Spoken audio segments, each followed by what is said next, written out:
आज के लेक्चर के अंदर हम बात करेंगे पॉइंटर्स की कि सी या सी प्लस प्लस के अंदर पॉइंटर्स वेरिएबल क्या है, उसकी डिस्कशन करेंगे। देखिए, अभी तक आपने एक कन्वेंशनल वेरिएबल देखे जो पॉइंटर नहीं थे, यानी कि ऐसे वेरिएबल देखे जिनके अंदर आप वैल्यूज़ रख रहे थे। आज हम इंशाल्लाह डिस्कस करेंगे ऐसा वेरिएबल जो अपने जो उसे स्पेस मिलती है उसके अंदर वो कंटेंट्स की बजाय, वैल्यूज़ की बजाय वो क्या रखेंगे, वहाँ पे एड्रेस ही रखेंगे। ठीक है, थोड़ी सी ना इसकी मोटिवेशन की बात कर लेते हैं और फिर मैं आपको बताऊंगा कि सी के अंदर या सी प्लस प्लस के अंदर इसकी ज़रूरत क्यों है, उसकी हम बाद में बात करते हैं। रियल वर्ल्ड की पहले बात कर लेते हैं।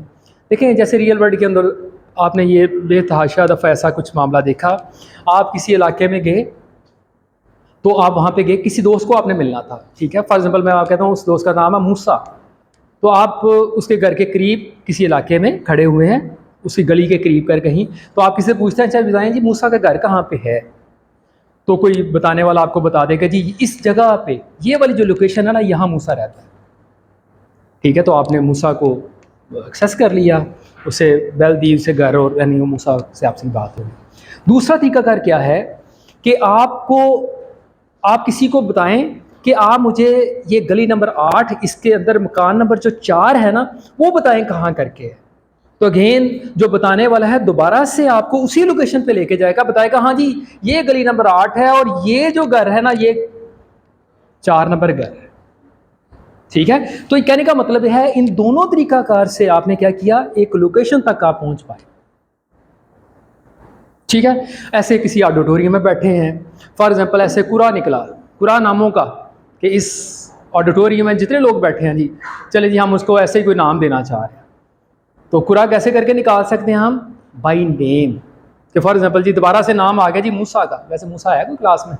ठीक है, चलें कौन है, कोई भी नहीं है, चलें इसलिए तो नाम दे रहे हैं। ठीक है, तो देखिए बाई नेम भी मैं कह सकता हूँ, अच्छा जी ये नाम इस पर्सन का है। और दूसरा तरीकाकार क्या है कुरा निकालने का, मैं कहूँ वो जो पर्चियाँ बनाई हैं हमने, उसके अंदर हम सीट नंबर लिख दें कि जी सीट नंबर जो 50 है उस पर जो साहब बैठे हैं उनके लिए एक इनाम है। तो नाम के साथ और एड्रेस के साथ हम रियल वर्ल्ड के अंदर डील कर रहे होते हैं, और किसी एक लोकेशन को से हमें प्रोग्रामिंग की दुनिया के अंदर सी और सी प्लस प्लस के अंदर भी हमें समटाइम्स ज़रूरत होती है कि हम किसी मेमोरी लोकेशन को एक्सेस करें थ्रू एड्रेस, नॉट थ्रू। ठीक है, देखिए अभी तक आपकी क्या प्रैक्टिस रही, आपने सी के अंदर, मतलब फॉर एग्जांपल मैं मेन के अंदर बैठा हूं, मेन फंक्शन के अंदर आप ऐसा कुछ लिखते हैं इंट ए। ठीक है, और फॉर एग्जांपल, और ऐसा करने से क्या होगा, मेमोरी के अंदर एक वेरिएबल बना जिसका नाम है ए। मैं कहता हूं a इज इक्वल टू 10, इसका क्या मतलब है, क्या आपने इस डब्बे को एक्सेस किया और इसके अंदर वैल्यू रखी आपने क्या, 10। अब मैं चाहता हूं किसी तरह से ना इस डब्बे को, मेरी जरूरत है, मैं क्या जरूरत है मैं अभी थोड़ी देर तक बताता हूं आपको, मुझे जरूरत है कि मैं इसी डब्बे को एक्सेस करूं, लेकिन इसके एड्रेस के थ्रू एक्सेस करूं। हमें पता है कि मेमोरी के साथ क्या है, कंटेंट्स हैं और साथ एड्रेस जुड़े हुए हैं। ठीक है, और लेबल हमने वेरिएबल ये लिख के हमने इसको लेबल पे लगा लिया। ठीक है, तो मैं कहता हूँ इसके एड्रेस के साथ, फॉर एग्जाम्पल मैं कहता हूँ इसका एड्रेस है, इसके अंदर 4 बाइट्स है ना, इसकी पहली बाइट का एड्रेस है, इसकी पहली बाइट का एड्रेस है 5000 फॉर इंस्टेंस। मैं कहूँ 5000 लिख के मैं इसके अंदर कंटेंट्स रखूं। ठीक है, तो फॉर एग्जाम्पल मैं एक अटेम्प्ट कर लेता हूँ, मैं ऐसे किया ampersand a is equal to for example 10, ऐसा कर सकता हूं मैं।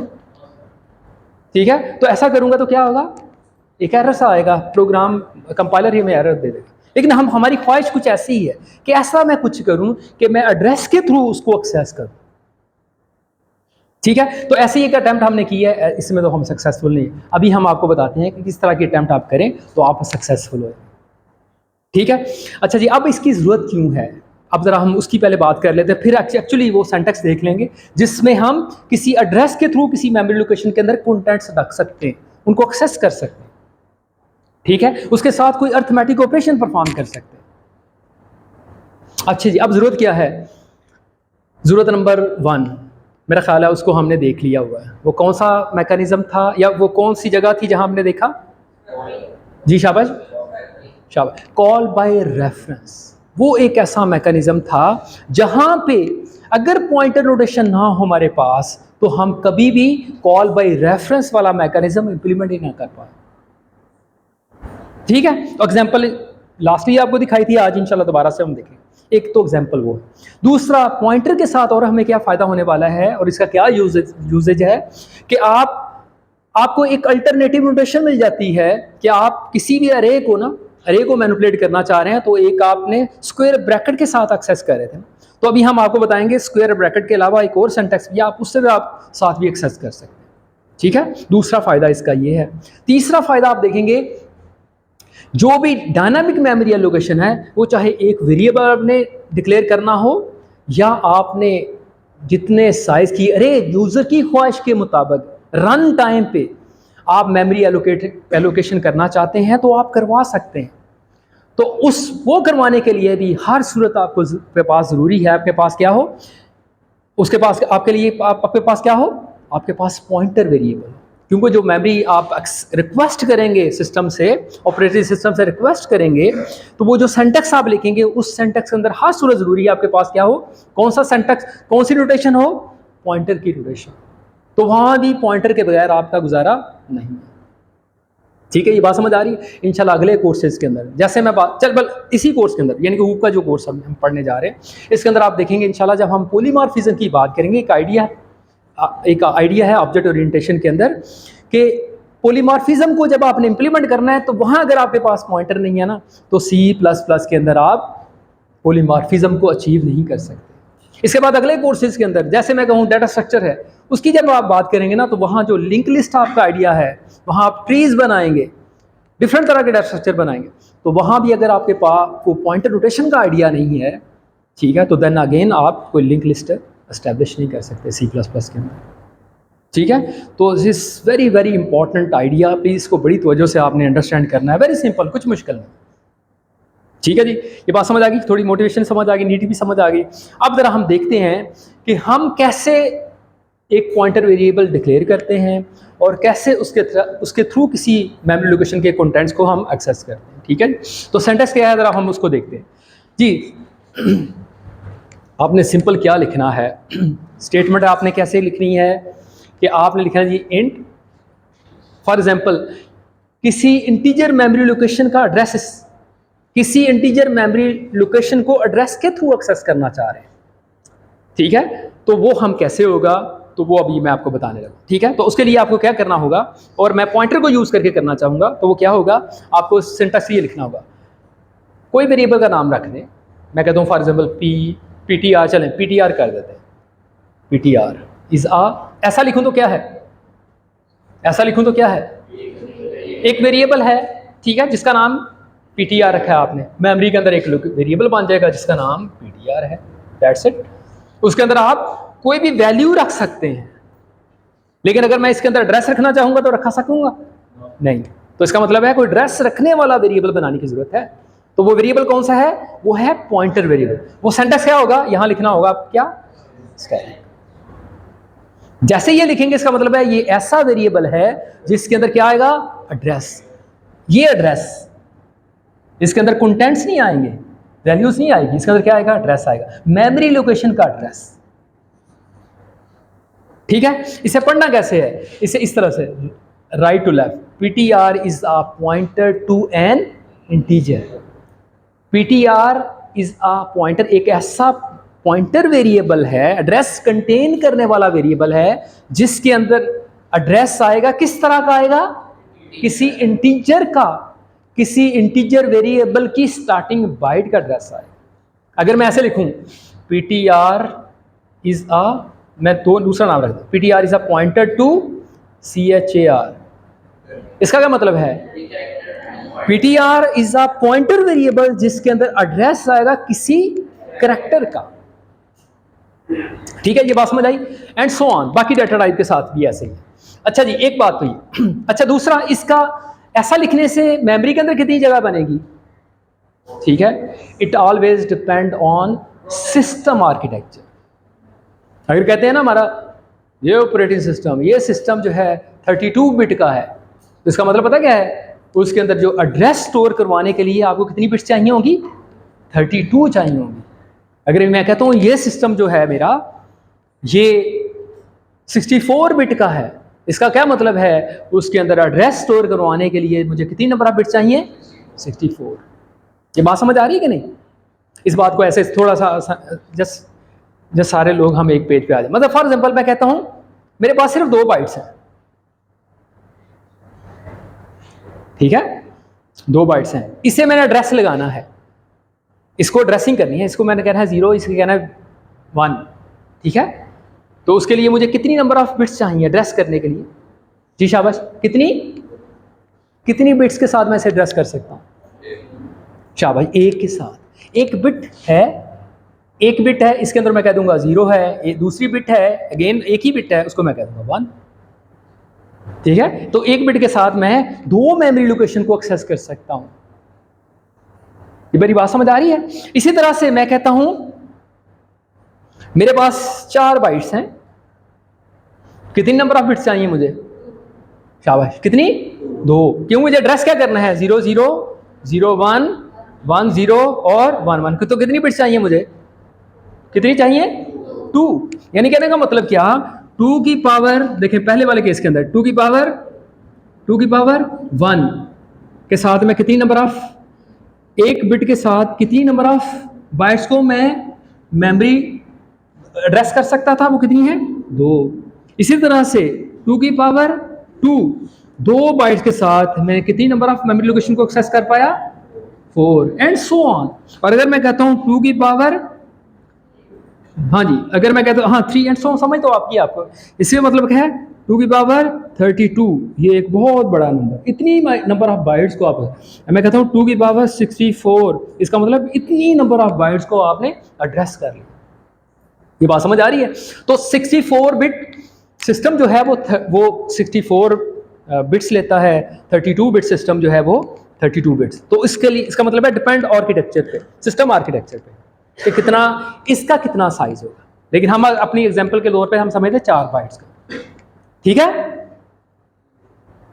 ये बात समझ आ रही है? ठीक है। वो पॉइंटर किसी भी डाटा टाइप का हो, वो इंटीजर का हो, वो कैरेक्टर का हो, हर सूरत फिक्स साइज है। 32 बिट है या 64 बिट है, ये एड्रेस फिक्स है, क्योंकि उसके स्टार्टिंग बाइट का एड्रेस आना है बस। वो कैरेक्टर हो तो वो भी 1 बाइट है, इंटीजर है तो उसकी भी पहली बाइट का एड्रेस। ये बात क्लियर हो रही है? चले ये बात हो गई। अब ये ऐसा करके मैंने क्या किया मैंने एक पॉइंटर वेरिएबल डिक्लेयर किया है। अच्छी बात क्या होती है, जैसे वेरिएबल डिक्लेयर करें उसके अंदर स्टार्ट पे 0 ले रहे, तो इसके अंदर 0 रखने का क्या तरीका है? सी लैंग्वेज का स्टाइल है, इसके अंदर क्या रख दें आप? नल। नल इज जस्ट लाइक, ऐसा मतलब एक मैक्रो डिफाइन है, कांस्टेंट डिफाइन ही जैसे होता उसी तरह का है। हैश डिफाइन, इस तरह की शायद आपने चीज़ पढ़ी है पहले। Hash define null is equal to 0, different header file है उनके अंदर इंक्लूड है, ठीक है। तो आप इतना लिखेंगे तो ऐसा करने का मतलब क्या? नल का मतलब 0 ही है, लेकिन जस्ट हम डिफ्रेंशिएट कर रहे होते हैं कि ये सादा वेरिएबल है, ये पॉइंटर है, ठीक है। लेकिन आज की दुनिया के अंदर मतलब मॉडर्न स्टाइल जो है C++ का, वो स्टाइल क्या है? ये C का स्टाइल था और ये C++ के अंदर ही वैलिड है। लेकिन जो C++ का स्टाइल क्या है? वो क्या है? आप लिखते हैं नल ptr, ठीक है। पढ़ते सारी बहुत सारा क्लियर हो रहा है, ठीक है। ये मॉडर्न स्टाइल है, दोनों ठीक है, दोनों वैलिड है, जो सा मर्जी। तो ऐसा करने से इस डब्बे के अंदर क्या आ गया? 0, ठीक है। अच्छा जी, अब हमने इसके अंदर एड्रेस लिखवाना, ठीक है। यानी कि इस डब्बे के अंदर हमेशा एड्रेस आएगा, तो एड्रेस कैसे लिखवाएंगे? जी शाबाश, क्या सिंटैक्स होगा? ptr is equal to %a, ठीक है। ऐसा करने से क्या होगा? एक एड्रेस क्या है? 5000, तो वो एड्रेस इसके अंदर आ जाएगा। ये बात समझ आई? ये बात क्लियर हो रही है? अच्छा, ये जो मैंने ये स्टेटमेंट लिखी है, या इसको मैंने कहा ये, इन दोनों स्टेटमेंट की जगह मैं एक स्टेटमेंट भी लिख सकता हूं। मैं क्या लिखूं? शाबाश, इज इक्वल टू, ठीक है, मैंने एक ही वैल्यू रखनी है, डायरेक्टली रख दूंगा, एक ही स्टेटमेंट से मैं लिख सकता हूँ। ठीक है, अच्छा ऐसा करने से आपको ये तो मैंने दिखा दिया, लेकिन इसका इम्पैक्ट इस वेरिएबल के साथ नहीं दिखाया। बड़ी तवज्जो से देखिए, इसके यानी कहने का मतलब ये, इस पूरी लाइन को भी मैंने पूरा एक्सप्लेन नहीं किया। ऐसा करने से आपको ये चीज़ें नज़र आ गई हैं कि इसके अंदर हाँ ये एड्रेस आ गया, ये एक पीटीआर के नाम से वेरिएबल बना, उसके अंदर एड्रेस आ गया। इससे अगली बात समझने के लिए बहुत ज़रूरी है, बड़ी तवज्जो फरमानी। अब मैं असल वाली बात कहने लगा। असल वाली बात क्या है, इस लाइन का एक अगला मतलब भी है। वो मतलब क्या है कि इस मेमोरी लोकेशन का ना अब एक और नाम भी है। वो क्या है, यानी कि इस डब्बे को एक्सेस करना ना आपने, आप क्या करें, ए कह दें या स्टैटिक पीटीआर करें, दोनों सूरतों में क्या आउटपुट आएगी या एक्सेस क्या होगा, टैब। यानी कि इस वाले सेंटेंस को बेसिकली कहते हैं आप डी रेफरेंस कर रहे हैं, या आसान लफ्ज़ों value at this address. Value मतलब मैंने इस ऐसे लिखा, मैंने फॉर एग्जांपल ऐसे लिखा है, सी आउट स्टेटमेंट स्टैटिक, इसका क्या मतलब है, value at this address. Address क्या है, इसके अंदर क्या पड़ा है 5000, इसके ऊपर आपने क्या किया स्टैटिक। जैसे मैं कह रहा हूं वैल्यू एट दिस एड्रेस, इस एड्रेस पे क्या वैल्यू है, एड्रेस कहां पे, ये वैल्यू क्या पड़ी है। ठीक है, ये बात समझ आ रही।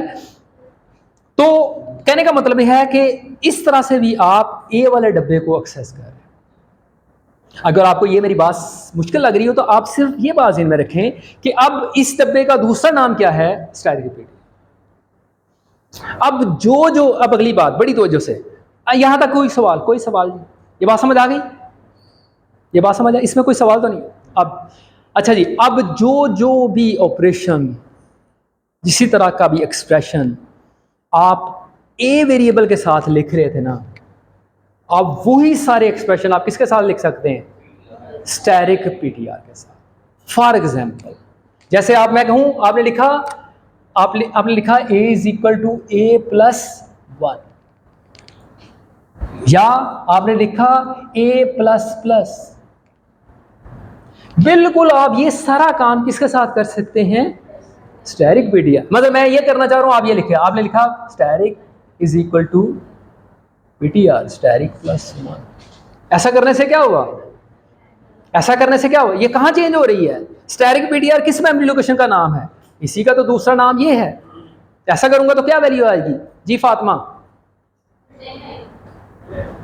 इस स्टेटमेंट का क्या इफेक्ट है, अब क्या आ जाएगी वैल्यू 11 आ जाएगी।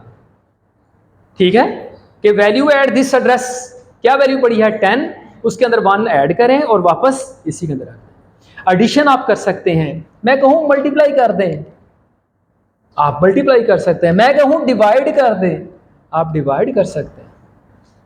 ठीक है, जो आप ए के साथ कर रहे थे, आप वही सारा कुछ आप किसके साथ कर सकते हैं, स्टैटिक पीटीआर के साथ कर सकते हैं। ये बात क्लियर आ रही, समझ आ रही बात। चलेंगे, अगर आपको ये मेरी बात समझ आ गई है तो अब हम जरा कुछ और एग्जांपल देखते हैं। अब जरा हम यूज की तरफ आते हैं। कोई सवाल जी यहां तक, चलिए अब हम जरा इस्तेमाल की तरफ आ जाते हैं। कॉल बाई रेफरेंस वाला मैकेनिज्म हमसे इंप्लीमेंट करके देखते हैं। ठीक है, एक सादा एग्जांपल पहले लिखते हैं। एक फंक्शन लिखते हैं, आल्दो इसे हमने पहले भी लिखा, कॉल बाई रेफरेंस वाला मैकेनिज्म का। अब जरा हम नीड के साथ से लिखते हैं। एक फंक्शन है जिसका नाम मैं लिखता हूं, बल्कि सारे लोग लिखें। एक इनपुट का फंक्शन है जिसको मैं मेन फंक्शन है, मेन फंक्शन के अंदर मैंने एक वेरिएबल डिक्लेयर कर लिया। ठीक है, अब मैं वहां पे एक फंक्शन को कॉल करता हूं, इनपुट का नाम से है, और इस फंक्शन को मैं एड्रेस पास कर देता हूं जो मेन के अंदर वेरिएबल मैं डिक्लेयर कर दी है, और मैं कहता हूं उस फंक्शन की बॉडी के अंदर क्या होना चाहिए, वो फंक्शन इस वेरिएबल को यूजर से एक वैल्यू इनपुट ले और उसको असाइन कर दे, और मेन के अंदर मैं आके मैं प्रिंट करूं वैल्यू ए के अंदर क्या है, तो वही होनी चाहिए यूजर ने एंटर की। ये प्रोग्राम लिखें जी सारे लोग। चलें शाबाश, तरफ ज़रा तो जो फरमाइएगा। ये अभी ना जो कोड लिखा था थोड़ी देर पहले हमने, उसको थोड़ा सा एक चीज़ें उसकी ज़रा देख लें, उसके बाद दोबारा से जो भी मैंने आपसे पूछा है कि फंक्शन लिखे जो इनपुट ले यूज़र से, उसकी बात बाद में करते हैं। ये कि इस लाइन का फैक्ट ये है कि मेमोरी के अंदर एक वेरिएबल बना जिसके अंदर वैल्यू कली गई 10, ठीक है, जिसका नाम है ए।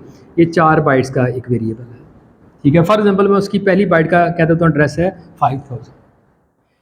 इस लाइन का फैक्ट तो हमें समझ आ गया। इस लाइन का फैक्ट क्या है जी? एक और मेमोरी के अंदर डब्बा बना जिसका नाम क्या है ए, जिसका नाम है PTR, और उसके अंदर एड्रेस चला गया। क्या एड्रेस चला गया? एक एड्रेस। क्या है एड्रेस? 5000। इसके अंदर क्या आ गया? 5000। ठीक है जी, शाबाश। अब आपने मुझे जस्ट सिंपल ये हो कर लिया, आपने हाथ खड़े करके मुझे बताना है कि इसकी आउटपुट क्या है इस प्रोग्राम की, जो मैंने यहाँ पे लिखा जी। 10, ठीक है। इसकी आउटपुट जी 10 के 5000, शाबाश। स्टैटिक PTR यानी कि ये लाइन लिखी है, इस लाइन का मतलब क्या है कि इस डब्बे का दूसरा नाम क्या है? स्टैटिक PTR, ठीक है। अच्छा जी, अब इस लाइन का मतलब ये होगा 10, इसका मतलब क्या है? 5000। इसका मतलब क्या है जी? और अगर मैं ये लिख दूं सी आउट लेस देन % PTR, शाबाश। PTR अपना एड्रेस क्या है? एड्रेस उसका वो अभी हमने यहाँ पे नहीं लिखा। फॉर एग्जांपल मैं कह देता हूँ उसका एड्रेस है 5004, ऐसे कुछ। तो क्या डिफरेंट होगा? 5004। ये बात समझ आ रही है? और इसी तरह से मैं किसी के साथ ये सेंटेक्स इस्तेमाल कर सकता हूँ। मतलब फॉर एग्जांपल जरा देखिएगा, इंटरेस्टिंग और काम होगा। मैं ऐसा कुछ करूँ कि ना करूँ कि इसे मुश्किल थोड़ा सा बना दे? मुश्किल नहीं है, ऐसे ही कह रहा हूँ, आसान ही बात है। एड्रेस, ये एड्रेस है, इसके साथ हाथ खड़ा करना है आपने। हाथ खड़ा करना, हाथ खड़े करना है, शाबाश। हाथ खड़ा करें, आप बताएं, शाबाश। 10 वैल्यू एट दिस एड्रेस, ये एड्रेस क्या है? 5000 वैल्यू क्या है? समझ आ गई? इसमें कोई इशू नहीं। और इसी तरह से देखें जरा, मैं ये कह दूं बड़ी तवज्जो से, हाथ खड़ा करने में, ये बड़ी इंपॉर्टेंट इंटरेस्टिंग बात जी, शाबाश। 5000, ठीक है। इस एड्रेस पे जो भी कंटेंट्स हैं एड्रेस पे, यानी कि सेंस जरा समझे, ठीक है। यह है 5004, उसके कंटेंट्स क्या हैं? और 5000 है। बात क्लियर हो रही है? ठीक है, मुश्किल तो नहीं लग रही? ये सारी प्लीज नोटेशन समझेंगे तो इंशाल्लाह चीजें आसान हो जाएंगी। और चेंज तो ना करूं? इसको फिर स्टैटिक नहीं, अभी नहीं कर सकते, अभी हम करेंगे इंशाल्लाह। इसको स्टैटिक करेंगे जब हम 2D एरे की बात करेंगे, फिर आपको दिखाएंगे, ठीक है। ये बात समझ आ रही है? चलें जी, अब जरा हम इस तरफ आ जाते हैं। मैंने कहा इस कोड को फिल करें, इनपुट यूजर से लें और लेने के बाद वो मेन यानी कि फंक्शन है, उसको हम एक फंक्शन, एक वेरिएबल का एड्रेस पास कर देते हैं। अब हम कहते हैं उसके अंदर कंटेंट्स ना यूजर से लेके इनपुट कर दो, ठीक है। तो क्या कैसे होगा जी? जी कैसे होगा जी? शाबाश।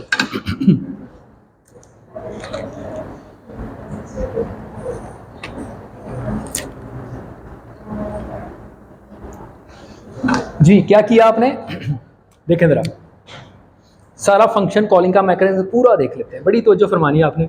इस चीज़ को मैंने कई दफ़ा पहले हमने डिस्कस किया, दोबारा से फिर देख लेते हैं। देखें, मैं एक मेरा वेरिएबल है ए, ठीक है, वो मैंने मेन के अंदर डिक्लेयर किया। मैं लहदा से बनाने लगा, फिर दोबारा से एक और प्रोग्राम, वो प्रोग्राम लहदा से है, दूसरा एक और प्रोग्राम। मैंने एक वेरिएबल बनाया जिसका नाम है फंक्शन। मैं अगर ऐसे ही से कह दूं कि ए मैं इसे पास कर दूं, ठीक है, और मैं कहूं ये फंक्शन को ये वैल्यू मिलती है, वो यूजर से इनपुट ले ले, और यूजर से इनपुट लेगा तो किसके अंदर वैल्यू लेगा? पी के अंदर। ऐसे ही है ना? ए तो एक्सेसिबल नहीं है ना उससे। This is a local variable, A is a local variable जो कि मेन के अंदर नजर आता है सिर्फ। पी जो वेरिएबल है, हाँ, वो सिर्फ इनपुट के अंदर नजर आएगा। तो इनपुट हम किसको अंदर ले लें, पी के अंदर। तो ऐसा करेंगे तो वैल्यू क्या ए के अंदर आई हुई होगी, ठीक है, तो बात समझ आ रही है कि नहीं? इसको फिर देख लेते हैं। देखें जरा, ये फंक्शन कॉल होती है तो क्या होता है, स्टैक के ऊपर ये वैल्यू कॉपी होती है। ये अभी तो कुछ नहीं है, फॉर एग्जांपल ऐसे मैं कह देता हूँ इस इनिशियल वैल्यू क्या है, 0 है इसका, तो ये वैल्यू कॉपी होती है। कॉपी होना था 0, दोबारा कॉपी हो गया, और क्या जाता है स्टैक के ऊपर, इससे अगली स्टेटमेंट का जो भी एड्रेस है, इससे अगली स्टेटमेंट ये वाली। फॉर एग्जांपल इसका एड्रेस मैं कहता हूँ ये एड्रेस है 9999, ठीक है। ये एड्रेस कहाँ पे हो गया कॉपी, इसके ऊपर। जैसे क्या कहते हैं हम, रिटर्न एड्रेस। उसके बाद क्या होता है, दिस छलांग लगती है, अनकंडीशनल जंप। इफ का, वाइल का जो जंप है कंडीशन चेक करने के बाद लगता है। कंडीशन फॉल्स होती है तो हम बाहर आ जाते हैं, कंडीशन ट्रू रहती है तो जंप नहीं लगता, उसी के अंदर आप सीक्वेंस के अंदर चलते हैं। जैसे इफ की बात है, जैसे वाइल की बात है, तो वहां कंडीशन, लेकिन फंक्शन का जंप कैसे है, अनकंडीशनल है। तो आप उस जगह पे चले गए। अच्छा, अब मैंने कहा था समझने के लिए, अब होता क्या है, वहां पे गए तो ये जो आपने वैल्यू पास किया इसे लेबल मिल जाएगा क्या, पी का। यानी इन अदर वर्ड्स हुआ बेसिकली क्या है कि ये स्टेटमेंट इनिशियलाइजेशन की statement, in P is equal to A, ये काम हुआ। क्या मतलब, एक वेरिएबल बना है पी जिसके अंदर वैल्यू क्या आ गई है, ए की वैल्यू क्या है 0। ये एक्टिवेशन, ये वाला एक्टिवेशन फंक्शन, ये एक्टिवेशन रैकेट है। This is the activation racket of function.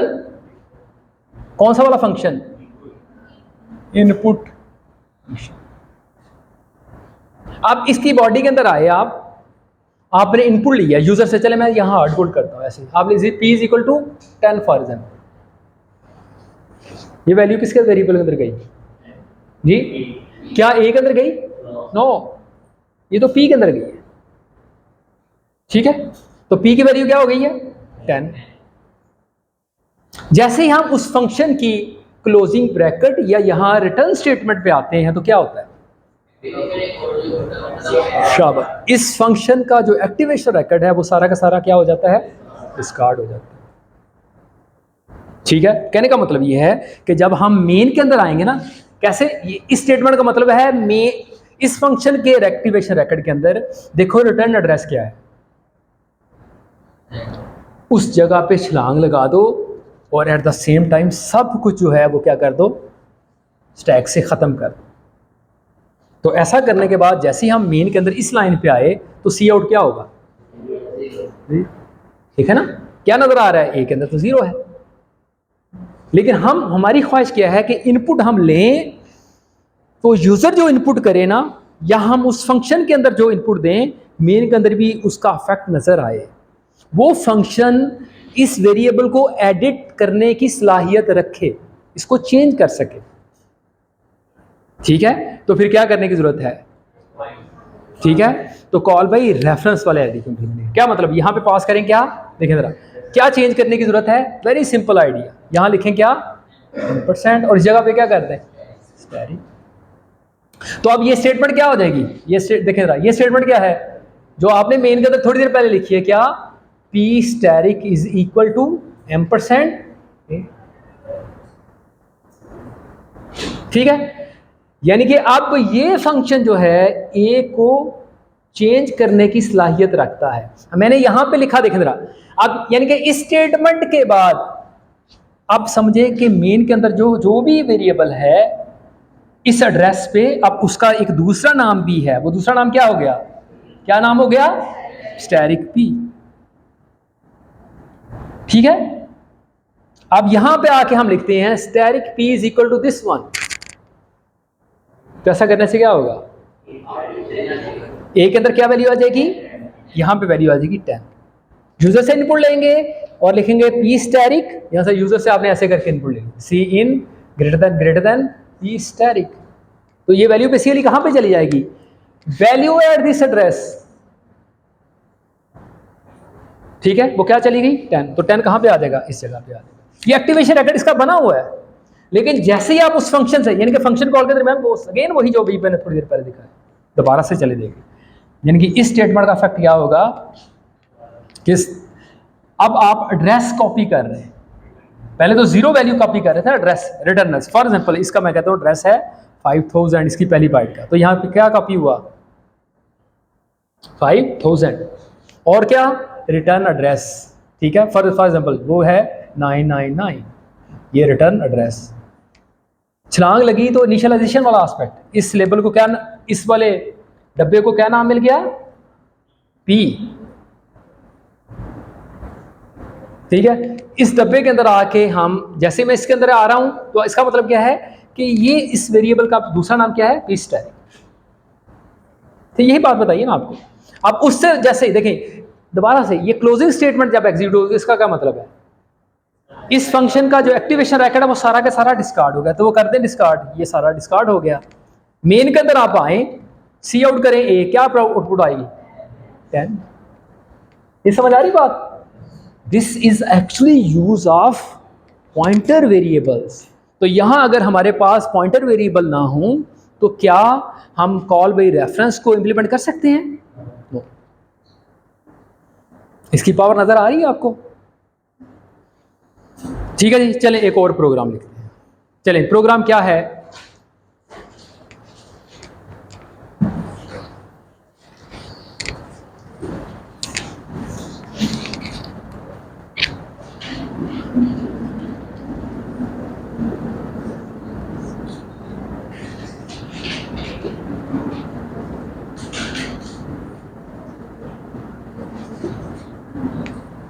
मेरे पास ये एक रे है, इसे मैंने क्या करना है सॉर्ट करना है।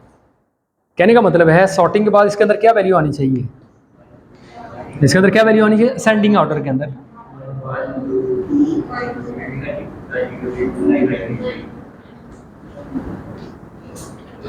ठीक है, ये एल्गोरिथम आप सारे लोग इंप्लीमेंट करें, चलिए इंशाल्लाह। ठीक है, फिर बात। अच्छा, हमारे लिए ये माइमा ने कोड लिखा है सॉर्टिंग का एल्गोरिथम ना, इसको ना पहले देखने से पहले जस्ट हम वैसे थोड़ा सा रिकैप कर लेते। सॉर्टिंग मीन असेंडिंग ऑर्डर के अंदर सबसे पहले छोटी वैल्यू है फिर बड़ी, यानी कि जैसे मैंने यहाँ पे लिखा कि आउटपुट ये आनी चाहिए इस फंक्शन की, या जो भी कोड लिखूँ उसकी आउटपुट ये आनी चाहिए। तो इसे हम करेंगे कैसे, वेरी सिंपल आइडिया कि जो इन्होंने कोड लिखने की कोशिश की है उसी को देख लेते हैं। और एक ये आसान तरीकाकार भी है कि आप सबसे पहले क्या करते हैं, कोई पोजीशन सेलेक्ट कर लेते हैं। ये पोजीशन है बेसिकली, ये है 0 पोजीशन, ये है 1 2 और 3। अच्छा, बेसिकली क्या, मैं इंडेक्स सेलेक्ट करता हूँ और मैं इस तरह से सिलेक्ट करता हूँ कि उस अरे के ऊपर इस इंडेक्स पे सबसे छोटी वैल्यू आए। कहने का मतलब ये है कि मैं ये इंडेक्स सेलेक्ट करूँ ना, बड़ी तवज्जो से इस बात सुनिए, इस जगह पे जितनी भी इसकी राइट साइड पे वैल्यूज हैं उनमें से सबसे छोटी वैल्यू इस जगह पे आए। ठीक है, तो अगर मैंने ये पोजीशन सेलेक्ट की है, इस बात की अभी आपको और समझ आ जाती है जो मैं कह रहा हूँ।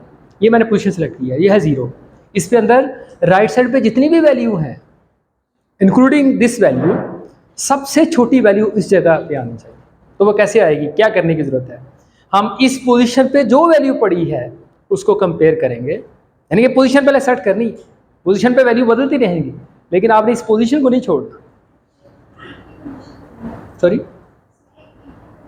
कोई बात नहीं, उसे लगा लेते हैं, डोंट वरी। ठीक है, तो इसको ना, इस पोजीशन को सेलेक्ट किया हमने, अब हम इससे अगली पोजीशन, फॉर एग्जांपल ये दूसरी पोजीशन, हम इस वैल्यू को इसके साथ कंपेयर करेंगे। हाँ जी, ये वैल्यू फॉर एग्जांपल ये पोजीशन सेलेक्ट कर लेता हूँ, इसे मैं कहता हूँ ए ऑफ आई पोजीशन है। इससे अगली कोई भी पोजीशन है ना, उसको हम ए ऑफ जे कह दें, कोई नाम दे दें।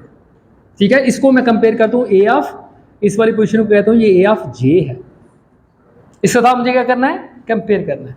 अगर ये वैल्यू बड़ी है इससे तो क्या होना चाहिए, यानी कि ये अगर बड़ी है, ये बड़ी है, हाँ है, इनको आपस में क्या कर दें आप, स्वैप।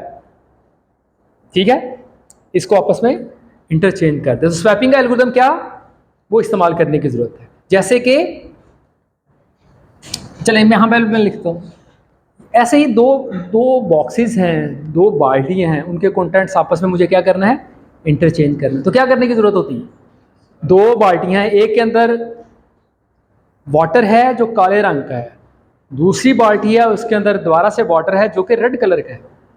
अब हम चाहते हैं ए बाल्टी के अंदर बी बाल्टी के जो कंटेंट्स हैं वो आ जाए और बी के अंदर ए के आ जाए। कैसे आएंगे, एक तीसरी बाल्टी भी आप ले लें, ठीक है।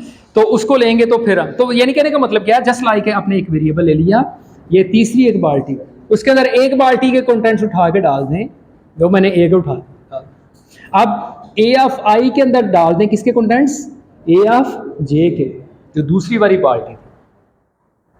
रेड कलर की बाल्टी के कंटेंट्स मैंने टेम्परेरी एक नई बाल्टी ली, उसके अंदर रख दी, ठीक है। और अब मैंने जो ब्लैक कलर के कंटेंट्स हैं उसे उठा के इस वाली बाल्टी के अंदर, इस बाल्टी के कंटेंट्स ओवरराइट हो गए, खत्म हो गए, ठीक है। और इसी तरह से अब ए ऑफ जे के अंदर क्या वैल्यू आ जाए जी, कौन से वाले कलर आ जाए, रेड वाला जो पहले वाली बाल्टी के अंदर था। तो ऐसा करने से क्या हो गया, मैं क्या लिखूंगा, तीसरी बाल्टी जो हमने ली थी उसके कंटेंट्स के अंदर डाल। बहुत सारा यूज़ है, बहुत सारा इस्तेमाल है, बार बार ये वाली चीज़ें इस्तेमाल होंगी डिफरेंट आस्पेक्ट से, यानी हो स्वैपिंग हम इससे करेंगे। ये बात समझ आएगी। तो ऐसा करने से क्या हो गया, ये ऐसा करने के बाद यहाँ पे क्या आ गया, यहाँ पे क्या आ गया 2 और इस जगह पे क्या आ गया 93। पोजीशन नहीं छोड़नी, पोजीशन सिलेक्ट की हुई है वो 0 ही है। अब इसको आप कंपेयर करें किसके साथ, इससे अगली, यानी कि अब ए ऑफ आई तो यही है, लेकिन अब ए ऑफ जे क्या हो गया, ए ऑफ जे दिस वन, ठीक है। इसके साथ जैसे ही कंपेयर किया फिर क्या है जी, क्या ए ऑफ आई बड़ा है ए ऑफ जे से, नो, तो स्वैप करने की जरूरत है, नो, तो यहाँ पे कोई स्वैप करने की जरूरत नहीं है या स्वैप करने की जरूरत नहीं, ठीक है। आप जिस तरह से प्रोनाउंस करें इट्स फाइन, ठीक है। तो अब इसके बाद फिर क्या है, अगली पोजीशन पे चले जाए। ये वाली सिलेक्ट की हुई ए ऑफ आई तो यही है, लेकिन ए ऑफ जे अब क्या हो गई, ये वाली तीसरी पोजीशन, दोबारा से इसके साथ कंपेयर किया। हाँ जी, अब ख्याल क्या है जी, A of I is greater than A of J, swap करने की जरूरत है, यस। ऐसा करने के बाद क्या होगा, यहां पे आ गई वैल्यू 1 और यहां पे क्या आ गया, ठीक है जी। तो अब देखें, अब after this iteration, completion of this iteration, कि मैंने एक पोजीशन सेलेक्ट किया, उससे अगली जितनी भी पोजीशन है सबसे सेलेक्ट करूंगा, तो जिस पोजीशन को मैंने सेलेक्ट किया है इस पे स्मॉलेस्ट एलिमेंट पड़ा है, ऐसा है कि नहीं, ठीक है। अब अगली आइट्रेशन के अंदर क्या करेंगे, यही काम करेंगे। अब आप पोजीशन कौन सी सिलेक्ट करनी है आपने जी, कौन सी सिलेक्ट करनी है, इससे नेक्स्ट, अब ए ऑफ आई क्या हो गया, नेक्स्ट पोजीशन ये वाली,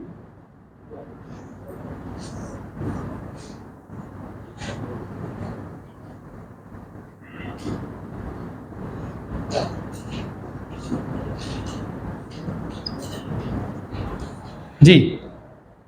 देखें, अब हम ये चाहते हैं इस पोजीशन के ऊपर इंक्लूडिंग दिस पोजीशन, और कंपेयर किसके साथ करना है, इससे राइट पे जितने भी एलिमेंट हैं उनके साथ, और फिर क्या होना चाहिए एट द एंड, इस पोजीशन पे सबसे स्मॉलेस्ट वैल्यू होनी चाहिए।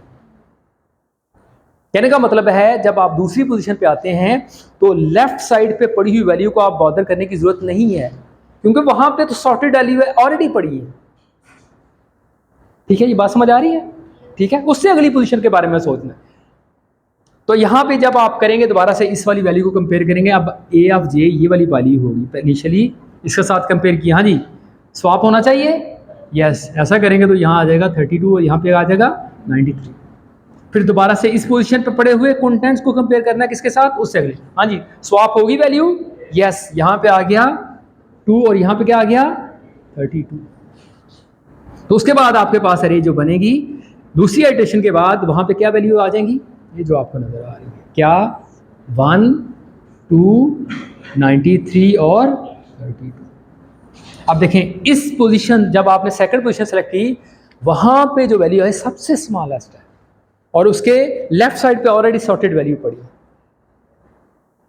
ठीक है। इसी तरह से अगली वैल्यू भी जब आप यहाँ पे सिलेक्ट करेंगे तो यकीनन अगली पोजीशन को ए ऑफ आई सेलेक्ट करेंगे, और तो फिर क्या होगा कि इस पे स्मॉलेस्ट वैल्यू ढूंढेंगे। आई होप सो कि देखिए कोड भी आपको समझ आ रहा है कि हम AI से मुराद क्या है कि हर दफ़ा हम रो सेलेक्ट कर रहे हैं, यानी कि ऊपर वाली लूप जो है नस्ल लूप के साथ चल रहे हैं ना ये काम, एक पोजीशन सेलेक्ट करते हैं। वो सिलेक्शन किस तरह से कर रहे हैं हम, ऊपर वाली लूप के साथ जहाँ पे हम A ऑफ I कह रहे हैं, और अंदर वाली लूप के साथ हम क्या कर रहे हैं, यानी कि A ऑफ J के साथ, यानी कि हर दफ़ा हम एक पोजीशन सेलेक्ट करते हैं ऊपर वाली लूप के साथ, और इनर लूप से क्या करते हैं हम आगे मूव करते हैं, उससे आगे।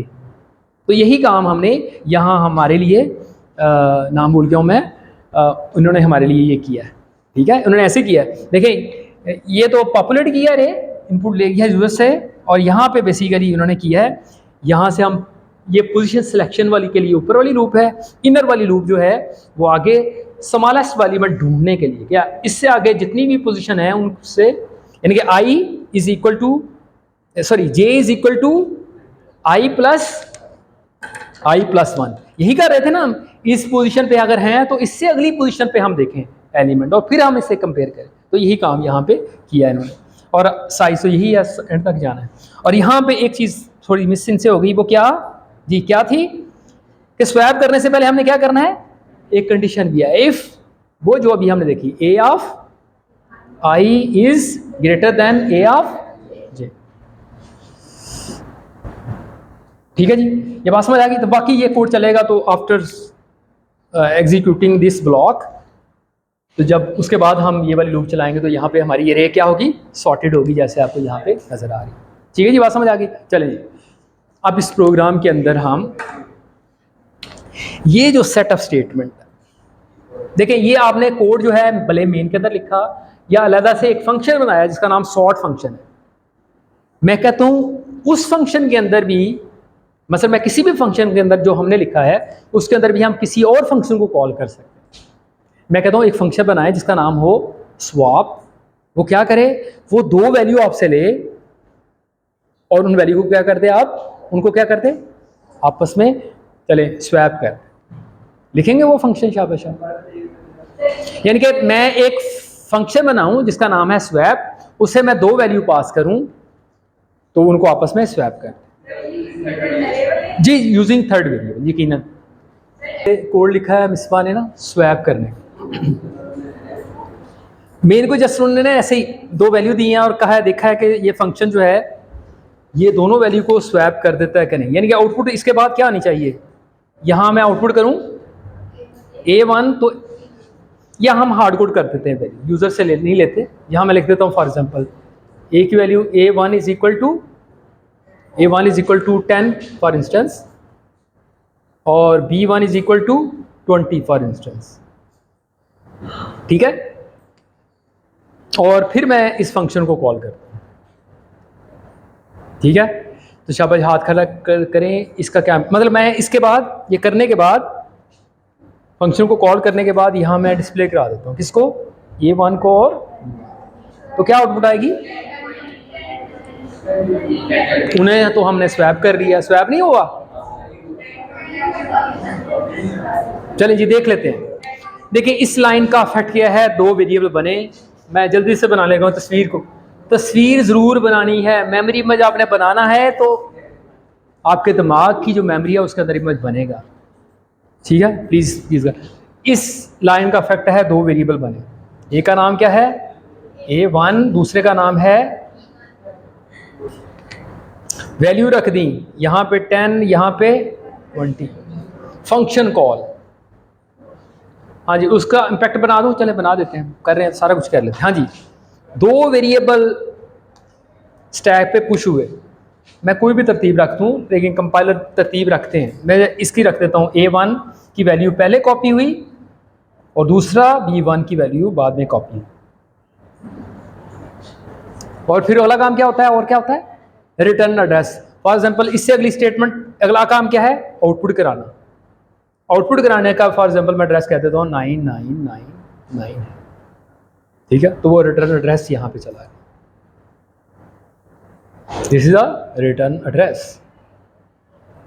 और छलांग लगेगी, छलांग लगने से क्या होगा, int A is equal to A1, ऐसे ही है ना, int B is equal to B1, क्या मतलब, इन दोनों मेमोरी लोकेशन को लेबल मिल गया, इसका मिल गया ए और इसे क्या मिल गया,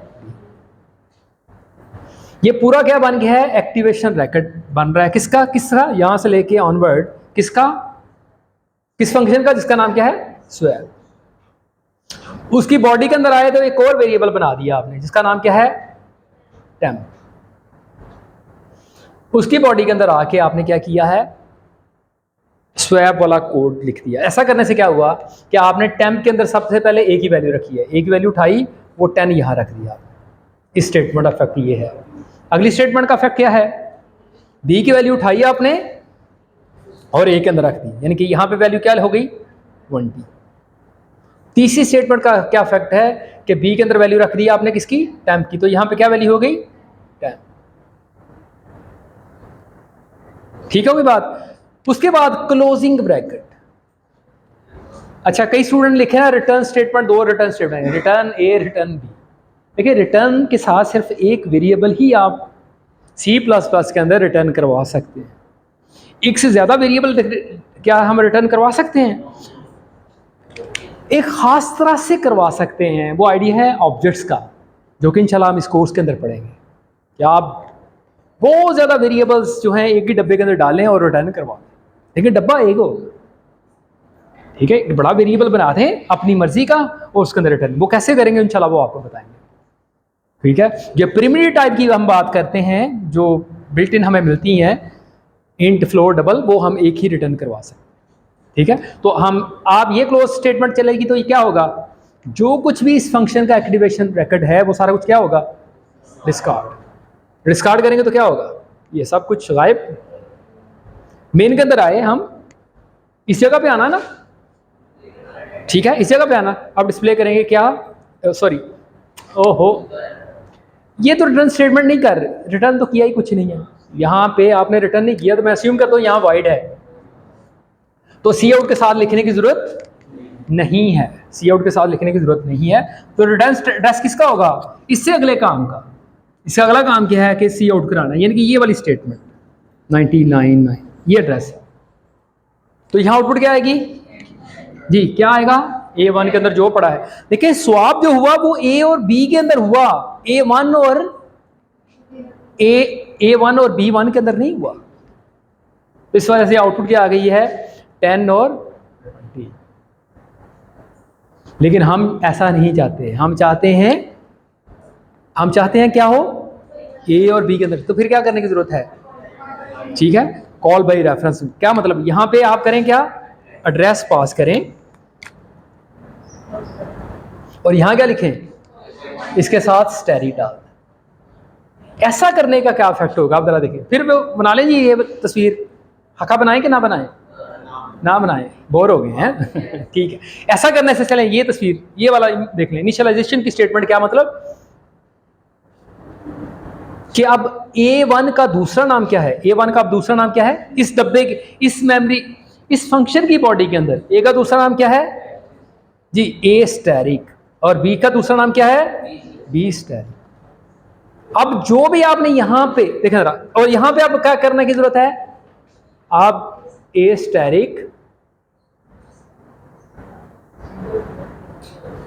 ठीक है, यहां स्टैरिक कर दिया। अब ये स्वैप हुआ तो बेसिकली किसको स्वैप किया उसने, इन वेरिएबल को स्वैप किया, ठीक है। ये स्वैप हुआ तो बेसिकली A और B को स्वैप कर दिया, तो यहां आ गई वैल्यू 10 और यहां पे आ गई 20। और जब हम वापस आए, यानी कि अगेन एक्टिवेशन रिकॉर्ड तो बना था, लेकिन वो सारा डिस्कार्ड भी हुआ, लेकिन डिस्कार्ड होने के बाद मेन के अंदर आए हम, तो एक्चुअली इफेक्ट किसके अंदर नजर आया आपको, A और B के अंदर। ये बात समझ आई। तो अब हमने बेसिकली क्या करना है, इस फंक्शन को ये हमने इंप्लीमेंट कर लिया, इस फंक्शन को बस जहां दिल करता है यूज करें। हमारा दिल किया सॉर्टिंग का एल्गोरिथम हमने लिखा है, ये जो आपको नजर आया, इसके अंदर ये वाला कोड जो था ये स्वैपिंग था। तो इसकी जगह पे हम क्या करें, स्वैप वाले फंक्शन को कॉल कर दें। तो कैसे करेंगे कॉल जी, शाबाश बताएं, हाथ खड़ा करेंगे, क्या सिंटैक्स होगा, हाथ खड़ा करें, हाथ खड़ा करें जरा। मैंने अरे के एलिमेंट पास करने हैं, उसे अरे के एलिमेंट का एड्रेस पास करना है जी। अहमद आप बताओ, अहमद बताओ, स्वैप लिखूंगा ठीक है, और क्या पास करूंगा उसे,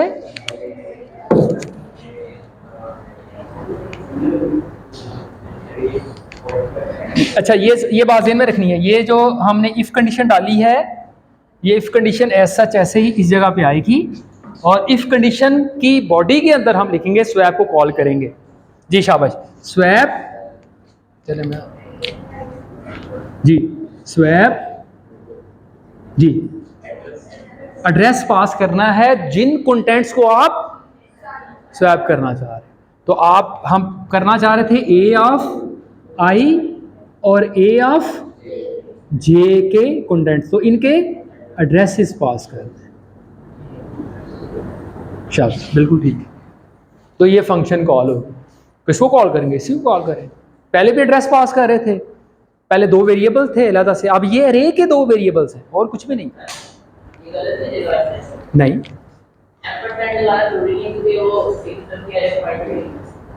नहीं बिल्कुल गलत। अरे का नाम, इंशाल्लाह इसकी बात हम अगली क्लास के अंदर करें। अरे का जो नाम है ना, इज आ कांस्टेंट पॉइंटर, लेकिन उसके एलिमेंट को एक्सेस करना है हमने, तो इंडेक्स करके, ऐसे करके, ऐसा करें तो समझे वो उसकी एक लोकेशन पर पड़ी हुई वैल्यूज को हम एक्सेस करें। तो वैल्यू को क्या हमें चाहिए, देखिए ना, ऐसा करता हूं तो क्या है, सिर्फ ए ऑफ आई करता हूं, इसका क्या मतलब है, वैल्यू। मैं कहता हूं उस वैल्यू का एड्रेस, तो मुझे क्या करने की जरूरत होगी, एम्परसेंड साथ लगाना होगा। ठीक है, देखिए ना, मैं एम्परसेंड ए लिखता हूं, सी आउट करता हूं, या एम्परसेंड मतलब ए ऑफ आई लिखता हूं, मल्टीप्लाई बाय 10 करता हूं, तो क्या होता है, ए ऑफ आई पे जो भी वैल्यू पड़ी है उसे 10 से मल्टीप्लाई आप कर रहे हैं, ऐसे ही हो रहा है। लेकिन अब मैं चाहता हूं ए ऑफ आई के मुझे एड्रेस चाहिए, तो मैं क्या करूं, ए ऑफ आई एम्परसेंड, तो इसका मतलब क्या है, ए ऑफ आई के एड्रेस। ठीक है जी, ये बात समझ आ गई, कोई सवाल इस हवाले से। चलें, अब आपने एक होमवर्क, बस यही रोकते हैं बात, अगली क्लास के अंदर हम इससे आगे बात करेंगे। आपने फंक्शन लिखने हैं, तो फंक्शन वेरी सिंपल,